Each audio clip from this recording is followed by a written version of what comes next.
이사야서 43장 14절 15절을 제가 읽겠습니다. 너희들의 속량자시오 이스라엘의 거룩하신 분이신 주님께서 이렇게 말씀하신다. 내가 바빌론에 군대를 보내어 그 도성을 치고 너희를 구하여 내겠다.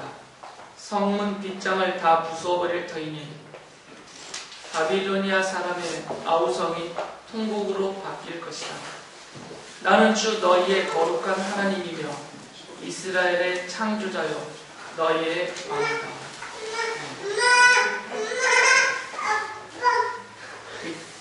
전기가 나가니까 또 다른 예배 분위기가 있네요.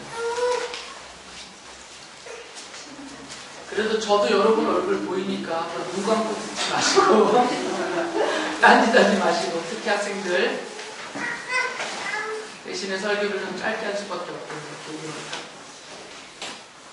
이사야서를 지금 저희가 계속 살피고 있는데 지난주까지는 이스라엘의 거룩하신 분이라고 설명되어진 이사야서에서는 하나님께서 거룩한 하나님의 백성으로 살아야 될 이스라엘 사람들의 그 부정함에 대해서 그래서 그들이 하나님의 백성이라는 그 거룩한 이름을 더럽혀버렸기 때문에 하나님이 그들에 대해서 심판하시는 내용이 이사야 선지자를 통해서 예고가 되었죠. 아직 지금 실행은 안 되는 겁니다. 이사야서에 기록되는 내용은 이사야가 이것을 그 백성에게 선포할 때는 아직 실행되지는 않았지만 이제 하나님이 그렇게 하시겠다라는 예고를 하는 거죠. 앞날에 대한 예언으로. 그리고 이제 또 다른 두 번째 단락의 예언이 주어지는데 그것은 이 이스라엘을 하나님이 심판하여 내어 버리시지 않고 이들을 다시 회복시키겠다라는 약속이 주어져요.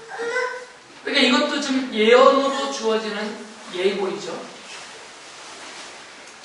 그 옆방 전기가 나가서 모니터 안 나오는데 어떡하지?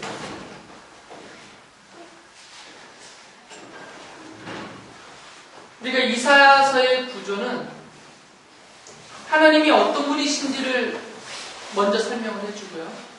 그래서 그 하나님에 대한 설명을 뭐라고 부른다고 그랬죠? 어떤 하나님이시라고요? 이스라엘의 거룩하신 분. 하나님을 이스라엘의 거룩하신 분이라고 부르면서 하나님의 거룩하심과 하나님이 그 백성으로 삼으신 이스라엘과의 언약을 체결할 백성으로 삼으신 그 이스라엘을 향한 하나님의 거룩하심에 요구하신 이런 것들을 설명합니다. 그리고 거기에 부합되지 않은 이스라엘의 부정함에 대해서 하나님이 벌하시면서 그들을 다시 그 이름에 맞는 거룩한 백성으로 회복시키겠다라는 내용이 이사야의 예언으로 예고되어져 있는 것이죠. 그래서 이사야 40장 2절부터 보면 이제 이 심판에 대한 예고가 끝난 다음에 그 다음부터는 이제 회복시키겠다라는 예고가 예언으로 주어져요. 40장 2절에 이렇게 말씀하시죠. 예루살렘 주민을 격려하고 그들에게 알려주어라. 이제 복역 기간이 끝나고 죄에 대한 형벌도 다 받고 지은 죄에 비하여 갑절의 벌을 주님에게서 받았다고 외쳐라. 지금 아직 벌은 안 받았지만 이제 포로로 끌려가서 마치 복역을 하듯 하나님이 정하신 70년이라는 그 기간 동안 그들이 바빌로니아 땅에서 포로 생활을 하게 될 것인데 그 기간이 다 끝났다는 거죠. 그 70년이라는 하나님이 정해주신 복역 기간, 이 포로 생활 기간, 이건 어쩌다 보니 70년이 된 것이 아니라 하나님이 바빌로니아에게 끌려가게 하실 때 이미 70년이라는 기간을 딱 정해주셨어요. 70년 동안만 포로 생활을 할 것이다. 그래서 그것을 이사야서에서는 이제 복역기간이라고 부르죠. 70년이 다 찼다 이것이에요. 하나님이 그들에게 내리신 이 벌이 이제 끝났다라는 거죠. 그래서 이제 그들을 다시 회복시키겠다. 다시 돌이키겠다. 이런 약속의 말씀을 주세요. 특히 43장 14절에 보면 이런 말씀을 하시거든요. 지금 이스라엘 사람들을 포로로 끌려간, 침공을 해서 그 나라를 멸망시키고 이 사람들을 포로로 사로잡고 끌고 가는 그 나라가 바빌로니아예요. 근데 그 바빌로니아에게 하나님이 그들을 벌하시고 이스라엘 사람들을 다시 포로에서 해방시키고 돌이키겠다. 이런 약속의 말씀을 하시죠. 이렇게 말씀하세요. 너희들의 속량자시여 이스라엘의 거룩하신 분이신 주님께서 이렇게 말씀하신다. 내가 바빌론에 군대를 보내어 그 도성을 치고 너희를 구하여 되겠다. 지금 이건 다 예언입니다. 이미 이루어진 일을 돌이켜보면서 쓴 것이 아니라 장차 하나님이 하겠다 하시는 일들을 미리 알려주시는 거죠. 그러니까 바빌로니아를 보내서 유다를 멸망시키고 포로로 끌고 가게 하신 분도 하나님이시고 다시 그 바빌로니아를 쳐서 멸망시키고 거기에 포로된 이스라엘 사람들을 해방시키시는 분도 하나님이시죠. 실제로 그렇게 다 이루어졌고요. 그 역기하 36장 이하로 보면 그런 일들이 실제로 역사적으로 이루어져요. 그러니까 역사상에서 벌어진 역사적인 사건, 이스라엘이 멸망하고 바빌로니아에게 포로로 끌려갔다가 70년 후에 다시 바빌로니아가 페르시아에 의해서 멸망을 당하고 해방되는 이런 역사적인 실체적인 사건들이 이사야를 통해서 하나님이 예언으로 미리 알려주신 그 예언 속에 다 담겨있는 것입니다. 그러니까 이 사건은 우연히 발생되거나 어떤 역사적인 귀결로 이루어진 사건들이 아니라 하나님이 정하셨고 정하신 그 일을 하나님이 행하신 사건이라는 거죠. 이사야서에서는 장차 이루어질 일을 마치 오늘 당장 눈에 펼쳐지는 것처럼 생생하게 이사야가 예언을 하고 있는 것이에요. 그래서 48장 17절에 왜 하나님이 이스라엘을 벌하셨고 왜 그 하나님의 백성들을 벌하셨고 이들을 포로로 끌려가게 하셨고 거기서 다시 그들을 해방시켜서 되돌아오게 하시는가? 왜 이런 일을 하나님이 하고 계시는가? 그 이유를 설명하세요. 48장 17절에 이렇게 말씀하십니다. 주 너의 속량자 이스라엘의 거룩하신 분께서 이르시기를 나는 주 내 하나님이다. 내게 유익하도록 너를 가르치며 내가 마땅히 걸어야 할 길로 너를 인도하는 하나님이다 하셨다. 그래서 이렇게 하신다는 거예요. 왜 하나님이 이스라엘의 그 믿음 없음을 그리고 그들의 부정함을 내어두고 보시지 않고 왜 친히 간섭하셔서 그들을 벌하시는가? 왜 그들을 포로로 끌려가게 하시고 또 포로 생활 70년 동안 그들을 새롭게 만드시고 다시 돌이키시고 이런 일들을 하나님이 왜 계획하시고 왜 실행을 하시는가? 그 이유를 말씀하세요. 그것은 이스라엘의 거룩하신 분이라고 불리워지는 하나님이 그 하나님이 그런 분이기 때문이다라는 거죠. 하나님이 어떤 분이냐면 하나님의 자녀의 하나님의 백성들을 유익하게 해주시는 분이세요. 유익하게. 이들이 유익하도록 가르쳐 주시는 분이시죠. 이 유익이라는 것은 그냥 일반적으로 이 세상에서 행복하게 산다라는 그런 의미로서의 유익이 아니라 하나님이 이스라엘을 창조하실 때부터 하나님의 백성으로 부르실 때부터 그들에게 갖고 계셨던 하나님의 계획이 있습니다. 그 계획 가운데 들어있을 때 그때 참으로 행복한 거거든요. 그것을 유익이라고 부르는 겁니다. 단지 우리가 삶이 좀 더 넉넉해지게 해주는 유익, 내 몸에 있는 질병이 고침을 받게 해주는 유익, 이런 일반적인 유익을 말씀하시는 것이 아니라 처음부터 하나님의 백성으로 창조하실 때 그리고 그들을 언약을 맺으셔서 하나님의 백성으로 부르실 때 그들에게 갖고 계셨던 하나님의 뜻과 계획, 하나님의 그 의도하심과 목적하심이 있고요.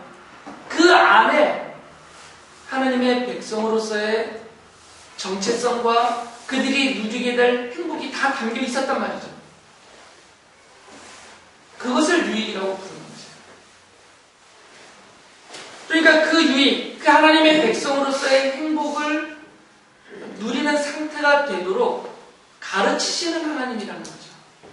부모가 자녀들을 가르칠 때 자녀들의 행복을 위해서 가르치잖아요.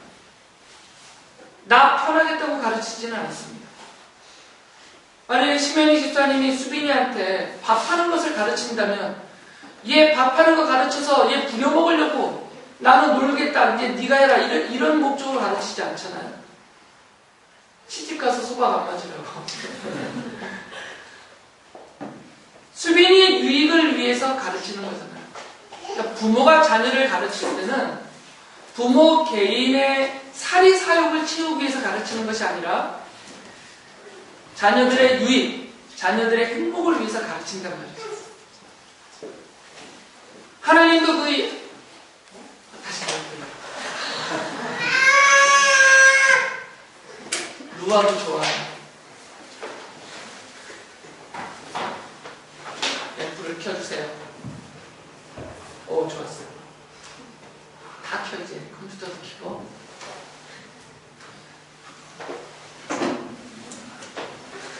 저것도 켜세요. 보일러도. 하나님이 이스라엘 백성들을 가르치시는 이유는 행복하게 하기 위해서요. 그 행복은 하나님의 백성으로서 행복입니다.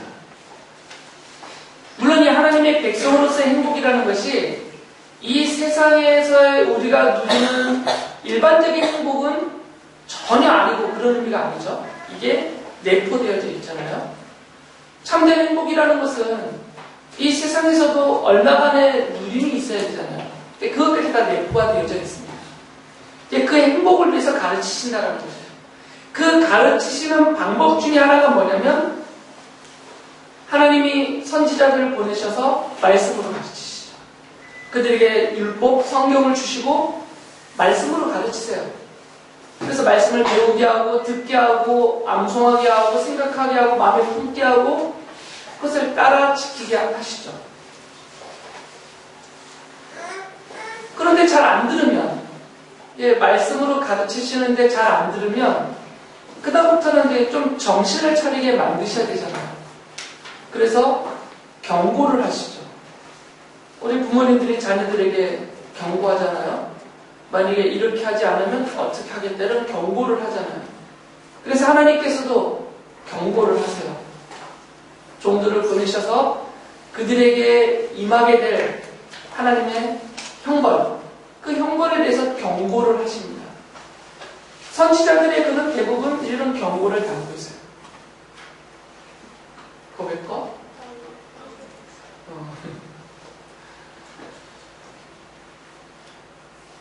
그런데 이런 경고를 아무리 하고 아무리 가르쳐도 안 들으면 그 다음부터는 좀 강제적인 수단이 들어가잖아요. 벌을 주시잖아요. 벌을 주거나 그래도 안 들으면 때리기도 합니다. 이게 가르치는 방법이죠. 다양한 방법. 말로가 타이르고 경고와 경계를 하고 벌을 주고 매질까지도 해요. 목적은 하나이죠. 유익하도록 가르치는 방법들입니다. 다양한 방법들. 백성과 자녀들을 유익하게 하기 위한 가르침이에요. 지금 하나님이 이스라엘을 바벨로니아의 포로로 끌려가게 한 것도 이 가르침의 방법 중에 하나일 뿐이다는 거죠. 이스라엘을 버리시기 위해서도 아니고 멸절시키겠다는 하나님의 단순한 노여움의 표시가 아니라 이 하나님의 자녀의 백성들을 유익하게 하겠다라는 하나님의 가르침의 방법이었다는 거죠. 그리고 당연히 이 자녀들이, 백성들이 그 유익함을 누리면서 그 행복함의 상태를 유지하면서 마땅히 하나님의 자녀의 백성으로 가야 될 그 길로 하나님이 인도하신다라고 말씀하세요. 하나님이 이런 분이라는 거죠. 하나님은 하나님의 자녀 백성들을 유익하도록 가르치시는 하나님이시고, 하나님의 백성이와 자녀들이 마땅히 가야 할 길로 인도해 주시는 하나님이세요. 그렇기 때문에 지금 이스라엘에게 이런 일들이 예고가 되어져 있다는 거죠. 그래서 실제로 이스라엘의 역사에서 보면 이들이 바벨론에서 70년 포로 생활하는 동안 많은 부분이 새로워집니다. 하나님을 버리고 바알을 비롯한 다른 신들을 쫓던 우상 숭배를 그들이 끝내죠. 그리고 하나님의 말씀을 멸시하고 말씀을 던져버리고 세상 사람들과 똑같은 생각과 똑같은 방식으로 살아가던 그들의 삶을 회개하고 돌이켜서 그들이 다시 율법에 집중하고 하나님의 말씀을 연구하고 배우고 말씀대로 살아보겠다라는 의지를 가지고 좀 열성적인 그런 태도로 바뀌어요. 지금 형태 유대교가 바벨론 포로 70년 기간에 시작이 된 거죠. 그러면 이 70년이라는 기간은 피부적으로는, 육체적으로는 고난의 기간이었지만 포로 생활 기간이니까. 그러나 그들이 신앙적으로 또는 영적으로는 치유와 회복의 기간이고, 하나님이 48장 17절에서 말씀하신 것처럼 그들을 가르치시는 기간이었고 그들을 인도하시는 기간이었다는 거죠. 이사야 선지자가 이제 이것을 예고를 했어요. 예언처럼. 그래서 이 바빌로니아에서 다시 구출되어 나오는 이 과정을 보통은 제2 출애굽 이런 식으로 비유해서 부릅니다. 이스라엘 사람들이 이집트 땅에서 종살이 하다가 하나님의 구원의 손길로 그들이 구출을 받고 그들이 광야를 거쳐 가나안 땅에 들어온 것처럼 이 바빌로니아 포로 생활에서도 하나님이 그들을 구원해 내셔서 다시 그들에게 약속하셨던 가나안 땅으로 돌아오게 하시기 때문에 성격이 똑같다는 거죠. 같은 성격의 일이기 때문에 출애굽과 제2출애굽 이런 식으로 비유를 해요. 그런데 이제 큰 근본적인 차이가 뭐냐면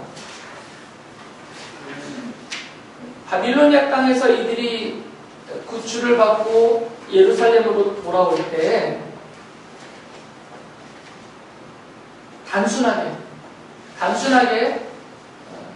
옛 다윗의 나라의 회복, 그리고 하나님의 성전이 있었고 거기서 성전 제사와 예배가 드려졌던 그 예배 처소의 회복, 그리고 거기서 드리는 제사의 회복, 이런 차원의 회복이 아닌 거죠. 이사야서에서 약속하고 있는 이 회복은 그거보다 더 차원이 높고 시기적으로는 훨씬 더 먼 이야기예요. 훨씬 더. 이사야서나 예레미야서에서 하나님이 바빌로니아 포로 70년 후에 다시 회복시키겠다라는 요 기간은 짧아요. 70년. 70년 만에 회복이고 이 실제로 70년 후에 돌아와서 규모는 아주 더 축소되고 좁아지긴 했지만 그들이 유다를 다시 차지하게 되고 예루살렘 성을 다시 재건하고 그 안에 성전을 다시 짓습니다. 이게 두 번째 다시 지은 성전이죠. 수룹바벨이 지도해서 지었다 그래서 수룹바벨 성전이라고 불러요. 규모는 훨씬 더 축소가 되었지만 그리고 거기서 다시 제사가 드려지죠. 70년 후에 회복이 돼요. 그런데 이사야서에서 약속하고 있는 이 회복은 이 70년이라는 기간 후의 회복이 아니라 기간적으로는 훨씬 더 먼, 어떻게 보면 종말적이다라고 말할 수 있는 한참 후에 이루어질 그 회복에 대해서 예언을 하고 있어요. 왜 그러냐면 이 회복은 구속주가 와서 이스라엘 거룩하신 분이라고 불리워지는 그 하나님이 직접 이 땅에 구속주로 와서 이루실 회복이기 때문에 이사야서는 그렇게 예언을 해요. 시온은 예루살렘에 대한 다른 이름입니다. 그러니까 예루살렘의 회복, 이 시온의 회복이라는 것은 70년 후에 벌어질 이 회복이라는 것은 성전을 다시 짓는 것이에요. 그리고 그 성전에서 다시 제사가 드려지는 것. 이게 지금 그 회복이거든요. 그런데 이 회복이 완전한 형태로 완성되는 때는 언제냐면 70년 후에 단지 포로에서 되돌아오는 것. 이걸로는 안 돼요. 그렇게 약속 안 하세요. 하나님 이사야서에서 약속하시는 이 회복은 70년이 지난 다음에 1차 귀환은 스룹바벨이 데리고 오죠. 그리고 2차 귀환 에스라가 데리고 오고 3차 귀환 느헤미야가 데리고 와요. 그들이 이끌어가지고 이런 1, 2, 3차에 걸쳐서 포로에서 되돌아오는 그 일단의 무리들을 통해서 회복되는 회복이 아니에요. 이 회복은 구속주가 와야 되는 회복입니다. 이스라엘의 거룩하신 분이 친히 이 땅에 구속주로 오셔서 완성하시는 회복에 대한 예언이에요. 이게 이사야서의 예언입니다. 그래서 2장 2절에 이렇게 말씀하세요. 마지막 때에 우리가 이걸 줄여서 종말이라고 부르죠. 주님의 성전이 서 있는 산이 모든 산 가운데서 으뜸가는 산이 될 것이며 모든 언덕보다 높이 솟을 것이니 모든 민족이 물밀듯 그리로 모여들 것이다. 이건 70년 후에 포로에서 되돌아온 다음에 벌어지지 않습니다. 이런 일들은. 왜 그러냐면 얼마 안 있어서 유다는 다시 망합니다.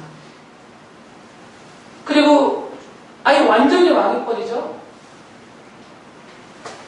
터키의 군대에게 망하고 지금으로 치면 터키예요. 셀주크 트루크라고. 그리고 헬라에 의해서 망하고 또 로마에 의해서 망하고 계속해서 망합니다. 그리고 거의 2000년 동안 그 땅에서 쫓겨가 있었죠. 그러니까 이 2장 2절의 이 예언은 70년 후에 포로에서 돌아온 다음에 이루어지지 않는 예언이에요. 이것은 마지막 때 특정되지 않은 종말의 어느 시점에 이루어질 예언이라는 거죠. 2장 3절에서도 이렇게 말합니다. 백성들이 오면서 이르기를 자 가자. 우리 모두 주님의 산으로 올라가자. 우리 모두 주님의 산으로 올라가자. 야곱의 하나님이 계시는 성전으로 어서 올라가자. 주님께서 우리에게 주님의 길을 가르치실 것이니 주님께서 가르치시는 길을 따르자 할 것이다. 율법이 시온에서 나오며 주님의 말씀이 예루살렘에서 나온다. 이 이야기를 누가 하냐면 유다 백성들이 하는 게 아니고요. 유다 백성들을 포함해서 모든 민족들이 한다는 거예요. 모든 민족들이. 그러니까 지금 포로에서 귀환해서 돌아오는 사람들은 유다 민족들이에요. 이스라엘 사람들. 그 수도 얼마 안 돼요. 몇만 명밖에 안 돼요. 그런데 실제로 이 찬양과 이 고백을 하는 사람들은 누구냐면 이 유다 사람들을 포함한 모든 민족들이 이 말을 하면서 시온으로 몰려온다 그 얘기죠. 더군다나 이렇게 회복되는 시온, 회복되는 예루살렘에 대해서 14장 32절에 이렇게 말씀하세요. 주님께서 시온을 세우셨으니 고통당하던 그의 백성이 그리로 피한다. 하나님의 백성들, 이 세상에 흩어져 살면서 고통당하고 있던 하나님의 백성들이 피하여 돌아오는 피난처다라고 말하고요. 11장 9절에서는 나의 거룩한 산 모든 곳에서 서로 해치거나 파괴하는 일이 없다.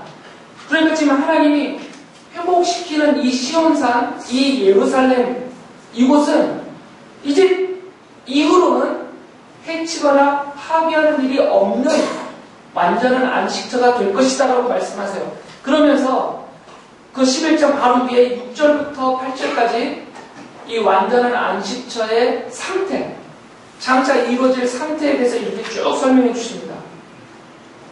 그때에는 지금 예루살렘이 회복된 때예요. 장차 이리가 어린 양과 함께 살며 표범이 새끼 염소와 함께 누우며 송아지와 새끼 사자와 살진 짐승이 함께 풀을 뜯고 어린아이가 그것들을 이끌고 다닌다. 암소와 곰이 서로 벗이되며 그것들의 새끼가 함께 눕고 사자가 소처럼 풀을 먹는다. 젖 먹는 아이가 독사의 구멍 곁에서 장난하고 젖된 아이가 살묘사의 굴에 손을 넣는다. 이 상태가 어떤 상태냐면 나의 거룩한 산 모든 곳에서 서로 해치거나 파괴하는 일이 없다. 이 상태를 설명하는 거죠. 그러니까 하나님이 포로 70년 기간이 끝난 다음에 회복시켜 주겠다고 한 예루살렘은, 그 시온은 팔레스타인 땅에 아시리아에게서 망하고 셀주크 트르크에게서 망하고 헬라에게 망하고 로마에게 망하는 그 예루살렘이 아니라 뭔가 다른 예루살렘이라는 거예요. 다른 시온이라는 거죠. 그러니까 지상적인 특정되어져 있는 한 장소로서의 시온 예루살렘이 아니라 그것을 뛰어넘는 어느 마지막 때 종말의 어느 시점에서 이루어질 그 어떤 예루살렘, 그 시온을 하나님이 회복시키겠다라고 예언을 하세요. 이사야는 지금 거기를 바라보면서 예언하는 겁니다. 우리가 이사야의 눈에는 겹쳐 보이는 거죠. 두 가지가 겹쳐 보이는데 먼저 앞에 보이는 것은 뭐냐면 70년 후에 회복이 먼저 보이죠. 70년 후에 회복될 예루살렘이 먼저 앞에 보이고요. 그 뒤에는 종말의 어느 시점에 앞서 제가 설명드린 그런 상태로서 회복될 예루살렘이 보이는 거죠. 이 두 개가 이렇게 겹쳐 보인단 말이죠. 이 간격은 몰라요. 앞에 70년 후에 회복되는 예루살렘과 종말의 시점에 완전한 안식처 피난처로 회복될 예루살렘이 겹쳐 보이지만 이사야의 눈에는 이 간격은 안 보여요. 겹쳐 보이니까. 이게 얼마가 될지 모르는 거죠. 그래서 이사야는 이 두 가지를 겹쳐서 지금 예언하고 있는 것입니다. 그러니까 이 이사야서를 읽으면서 우리도 이 둘을 떼어서 봐야 됩니다. 앞에 것은 이미 역사적으로 성취가 됐어요. 실제로 포로로 끌려갔다가 페르시아의 군대에 의해서 바빌로니아가 멸망하고 고레스 왕이 예루살렘으로 돌아가라라는 칙령을 반포해줘서 회복되고 돌아옵니다. 역사상에서 이미 70년 후의 회복은 이루어졌어요. 그런데 상태적으로 보면 이 완전한 안식의 처소로서, 완전한 예배의 중심 처소로서 예루살렘은 파괴되고 없습니다. 이루어지지 않아요. 실제로 역사상에서 지금도 이것은 이루어지지 않고 있어요. 그 땅에서. 그러니까 종말론적인 어느 마지막 때에 이루어질 그 예배의 처소로서, 완전한 안식처로서 하나님의 영광이 임재하고 거기서 구원과 구속과 죄 용서가 베풀어지는 그러한 처소로서의 예루살렘 시온은 아직 남아있다라고 볼 수 있는 거죠. 이사야서에서는. 그래서 60장 9절에서 이런 말씀을 하세요. 너의 자녀들이 온다. 섬들이 나를 사모하며 다시스의 배들이 맨 먼저 먼 곳에 있는 너의 자녀들을 데리고 온다. 그들이 주 너의 하나님의 이름을 높이려고 이스라엘의 거룩하신 하나님께 드리려고 은과 금을 함께 싣고 온다. 주님께서 너를 영화롭게 하셨기 때문이다. 여기서 너는 예루살렘이지. 그러니까 이 예루살렘에 와서 이 예루살렘에서 하나님을 예배하고 사는 그들을 예루살렘의 자녀들, 그래서 하나님의 자녀들이라고 부르는 거죠. 그런데 이들이 어디로부터 오냐면 천하만국에서 오는 거죠. 천하만국에서. 바빌로니아 땅에서 오는 게 아니고 천하만국에 흩어져 있던 하나님의 자녀들이 돌아오는 그때다라는 거죠. 그러니까 앞에 보이는 포로에서의 귀환과 회복은 바빌로니아 땅에 포로로 끌려갔던 활동적인 이스라엘 사람들의 회복과 귀환이에요. 그런데 이사야가 예언하고 있는 이 회복과 귀환은 더 폭이 넓죠. 시간적으로는 종말의 어느 시점이고 범위에 있어서는 바빌로니아 땅에 사는 이스라엘 사람들이 아니라 천하만국에 흩어져 있는 하나님의 백성들이다라는 표현을 써요.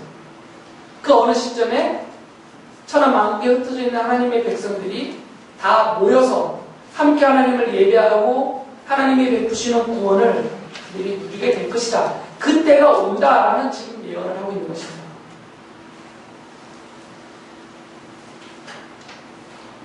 그래서 이 시온의 회복이라는 것은 어떤 사건과 이렇게 겹쳐 보이게 되냐면 창세기 11장과 이렇게 겹쳐집니다. 창세기 11장에 어떤 사건이 벌어지냐면 이 바벨성을 쌓죠. 바벨탑이라고 부르는 성을 쌓아요. 그들이 성을 쌓으면서 그 끝을 높이 대화탑을 올리면서 그 끝을 하늘에 닿게 하자라고 그들이 스스로 말을 해요. 이 건축의 목적이 이 건물의 끝을 하늘에 닿게 하여서 자신들이 흩어지는 것을 면하자. 이게 그들의 건축의 목적이었어요. 그러니까 그들이 스스로 하늘에 닿게 하는, 하늘에 이루고자 하는 하나의 처소를 만들려고 했던 것이죠. 그게 바벨탑이에요. 그러니까 하나님이 그들의 그 악한 의도를 아시기 때문에 그 탑을 무너뜨리시고 이를 다 흩어버리셨죠. 그런데 이제는 이 천하 만국에 흩어져 있는 사람들 중에서 하나님의 백성들이 다시 모여서 하늘에 닿는, 여기서 웃으면 하늘에 닿는, 아까 이 마이크 나갈 때 제가 너무 목이 힘들었더니 목소리가 나빠졌어요. 하늘에 닿는 그 예배 처소가 세워진다는 거죠. 창세기 11장에서는 사람들이 자기들의 의지로, 자기들의 행위로 하늘에 오르고자 하는 탑을 스스로 쌓았지만 이것은 터무니없는 이야기입니다. 이제 이 이사야서를 통해서 하나님이 예언으로 주시는 것은 뭐냐면 내가 만들어주겠다. 하나님. 내가 만들어주겠다. 하늘에 닿을 수 있는, 하늘과 연결될 수 있는, 그래서 그들이 예배하며 이 예배가 하늘에 올라가고 기도하면 이 기도가 하늘에 올라가고 이들이 하나님을 바라보면 하나님이 응답해 주시는 하늘에 이어지는 그 장소, 그 예배 처소, 그 거룩한 성전을 내가 세워주겠다라고 약속하시는 거죠. 그곳을 시온이라고 부르는 거죠. 그러니까 이것은 지상적 시온이 아니라 종말론적인 시온이죠. 미래에 이루어질 어떤 회복된 어떤 곳이에요. 그곳이 어딘지 아직은 모르지만 이사야서에서는. 그런데 이 회복의 때가 언제냐면 구속주가 오실 때다라고 말해요. 구속주가 오실 때. 이사야서 11장 10절에 이렇게 말합니다. 그날이 오면 이새의 뿌리에서 한 싹이 나서 만민의 깃발로 세워질 것이며 민족들이 그를 찾아 모여들어서 그가 있는 곳이 영광스럽게 될 것이다. 그러니까 이 마지막 때 회복될 그 시온이라는 곳이 어떤 곳이냐면 이새는 다윗의 아버지잖아요. 이새의 후손으로 오는 구속주가 와서 선 그곳, 구속주가 서 있는 그곳, 거기가 시온이라는 거죠. 거기가 하늘에 닿을 수 있는 시온. 근데 그 구속주는 누구냐면 이새의 후손이다라는 거죠. 그 이새 후손으로 다윗이 왔잖아요. 그런데 지금 이사야가 이 예언을 할 때는 다윗이 이 땅에 출생하고 대략 한 350년에서 400년이 지난 다음에요. 그러니까 다윗은 이미 와버렸어요. 그러니까 지금 여기서 말하는 장차 올 것이라고 하는 이새의 후손은 다윗이 아니겠죠? 그 다윗의 후손, 다윗이 아니라 이새의 아들인 다윗, 그리고 다윗의 후손 중에 어떤 누군가가 이 땅의 구속주로 나타날 것이라는 거죠. 바로 그 다윗의 후손으로 오는 그가 구속주일 것이고 그분이 서 있는 그곳이 시온이다 그 말이에요. 바로 그곳이 예배의 처소가 될 것이고 천하 만국에 흩어져 있는 모든 하나님의 백성들이 모이는 장소가 될 것이고 거기서 하나님의 응답을 받는 장소가 될 것이고 죄 용서가 선포되고 구원이 선포되고 하나님의 약속과 복이 풍성하게 누려지는 바로 그 자리가 다윗의 후손으로 오는 그 구속주가 선 그곳이다라고 약속하신 거죠. 그래서 사도 바울이 사도행전 13장 23절에서 이렇게 말을 한 것이에요. 하나님은 약속하신 대로 다윗의 후손 가운데서 구주를 세워 이 구주가 구속주입니다. 이스라엘에게 보내셨으니 그가 곧 예수입니다. 라고 해요. 그러니까 예수님이 예수 그리스도가 이사야서에서 예언하고 약속하고 있었던 바로 그 구속주시다라는 거죠. 이사야는 11장 2절에 바로 그 구속주가 누군지를 설명해 주는데 이렇게 말을 해요. 주님의 영이 그에게 내려오신다. 지혜와 총명의 영, 모략과 권능의 영, 지식과 주님을 경외하게 하는 영이 그에게 내려오시니. 그러니까 이 땅에 오시는 구속주 위에 하나님의 영이 내려온다라고 말씀하세요. 이게 그분을 구속주라고 밝혀주는 특징이라는 거죠. 이 예언은 마태복음 3장 16절 17절에 보면 예수께서 요한에게 세례를 받으시고 물에서 올라오실 때 장면인데 예수께서 세례를 받으시고 곧 물에서 올라오셨다. 그때 하늘이 열렸다. 그는 하나님의 영이 비둘기같이 내려와 자기 위에 오는 것을 보셨다. 그리고 하늘에서 소리가 나기를 이는 내가 사랑하는 아들이다. 내가 그를 좋아한다 하였다. 라고 기록하고 있어요. 이사야의 예언이 성취가 되는 거죠. 더 많은 구절들이 있고 더 많은 예언과 성취에 대한 기록들이 성경에 가득 차 있지만 시간이 없이 다 살펴볼 수는 없으니까 이런 내용들을 본다면 이사야가 예언하고 있는 그 구속주는 예수 그리스도시라는 거죠. 그리고 이 예수 그리스도가 서신 그곳이 구속주로 오셔서 서신 그곳이 이사야에서 예언하고 있는 바로 시온이고 구속주로 오신 예수 그리스도가 서신 그곳이 하나님 앞에 예배하는 모든 하나님의 백성들이 모여들어서 예배하는 예배의 처소, 곧 거룩한 성전이 되는 것이고 바로 그곳에서 죄 용서가 베풀어지고 구원이 선포되고 하나님이 약속하신 생명이 주어지고 그 백성에게 주겠다고 약속하신 땅과 하늘에서 영원토록 누리게 되는 복이 베풀어지는 곳이다라는 거죠. 예수 그리스도가 구속주로 오셔서 서신 곳이 어디겠습니까? 바로 십자가죠. 예수님이 십자가에 서셨어요. 달리셨고 십자가에 서신 것이죠. 이 십자가에서 못 박혀 죽으신 그 자리가 바로 시온입니다. 왜 그러냐면 이 십자가에서 구속이 완성이 되기 때문이에요. 죄인된 우리들의 죄가 용서함을 받았습니다. 이 십자가에서. 그리고 이 십자가에서 우리에게 생명이 베풀어졌어요. 그리고 그리스도의 십자가에서 영원한 천국에 대한 약속이 실제적으로 우리에게 주어지고 이루어졌죠. 그러니까 구속주로 오셔서 서신 그 십자가에서 이사야서에서 약속하고 예언하고 있는 종말론적인 시온이 완성이 된 거죠. 그래서 이제는 온 천에 흩어져 살고 있는 하나님의 자녀들이 자기가 살고 있는 그 자리에서 굳이 비행기 타고 이스라엘 땅까지 안 가도 돼요. 지금 그 예루살렘 성전도 없는 그곳에 일부러 타고 갈 필요도 없어요. 우리는 우리 앞에 놓여진 시온이 있습니다. 바로 십자가죠.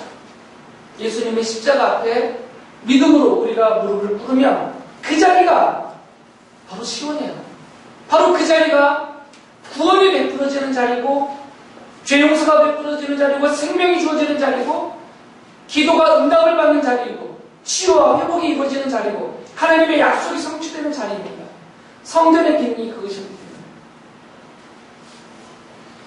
이집트에서 이스라엘을 구출해내신 하나님, 바빌로니아에서 이스라엘을 구출해내신 하나님, 그리고 이 온 천하에 흩어져 살고 있는 하나님의 자녀들을 세상에 물려 죽도록 내버려두지 않고 그곳에서 불러내셔서 하나님의 자녀 백성으로 삼아주신 하나님이 우리를 시온으로 모으신 거죠.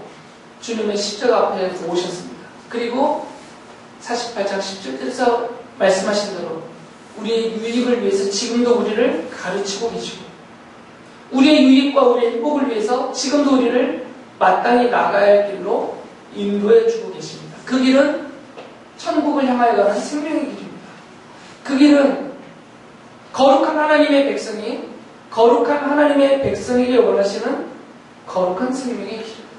지금 우리가 그 길에 서 있고 그 길에 인도하심을 받고 천국을 향하여 나아가고 있습니다. 각각 그 기간은 다르지만 그 길의 끝이 각각은 달라요. 그 끝에 우리가 천국에 가게 될 것이니까. 그러나 비록 기간적으로는 다르다 하더라도 동일한 이 생명의 길을, 이 시온의 대로를, 천국을 향한 영광의 길을 함께 가고 있기 때문에 이 교회로 모인 성도들이 함께 격려하고 또 서로 돕고 주님이 기뻐하시고 원하시는 대로 함께 거룩한 백성으로서 마땅히 가야 될 이 길을 갈 수 있도록 동지로서 나아가는 교회와 모든 성도들이 다 되시기를 바랍니다.